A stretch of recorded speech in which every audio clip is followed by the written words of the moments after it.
Surat railway સ્ટેશનના પાર્કિંગમાંથી વધુ એક દાદાગીરીનો વિડીયો વાયરલ થયો છે। પાર્કિંગમાં જગ્યા હોવા છતાં કોન્ટ્રાક્ટરના લોકોએ ગાડી પાર્ક ન કરવા દેતા વિવાદ થયો। આ લોકોની દાદાગીરી એટલી બધી વધી ગઈ છે કે તેઓ ધમકી પણ આપી રહ્યા છે કે જો 1 કલાકમાં ગાડી નહીં લઈ જાઓ તો બંને ટાયરની હવા કાઢી નાખીશું। ગત રોજ પણ આ જ રીતે પાર્કિંગના લોકોએ પરીક્ષા આપવા જતા વિદ્યાર્થીઓ સાથે માથાકૂટ કરી હતી। ત્યારે સવાલ એ છે કે આરપીએફ અને જીઆરપીનો ખૌફ આ કોન્ટ્રાક્ટરના માણસોને કેમ નથી? શું તેમને कोईनो डर नहीं रहियो?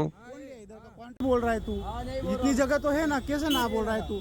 कैसे लोकल के लिए जगह है बोल और कुछ तो लोकल के लिए तो चाहिए 1 घंटे भर में तो आना है मुझे। 1 घंटे में नहीं आएगा तो मेरे को मालूम है। अरे 1 घंटे में आऊंगा ना मैं। 1 घंटे में नहीं आएगा तो कैसे 1 घंटे में नहीं आऊंगा? 1 घंटे में नहीं, ये दोनों टायर की हवा काढ़ूंगा बोल। कैसे हवा निकालेगा तू? मैं वीडियो कॉलिंग पे हवा कैसे निकाल रहा है तू? हाँ मैं बोलो काढ़ूंगा। कैसे? 1 घंटे में नहीं आया तो बोल। क्यों फ्री में गाड़ी लगा रहा हूँ 1 मैं? घंटे में पैसा दे रहा हूँ ना मैं, दोनों साइड की बोल। पैसे दे रहा हूँ ना मैं, कुछ भी बना पैसे दे रहा हूँ ना मैं, फ्री में लगा रहा हूँ। तू 500 भी देगा तो नहीं लगाऊंगा बोल। क्यों नहीं लगाएगा भाई? लगाऊंगा तो मैं इधर का कॉन्ट्रैक्ट कौन लिया है? कौन लिया है इधर का कॉन्ट्रैक्ट? कौन लिया है? सेठ आएगा जब बात कौन है सेठ? कौन है?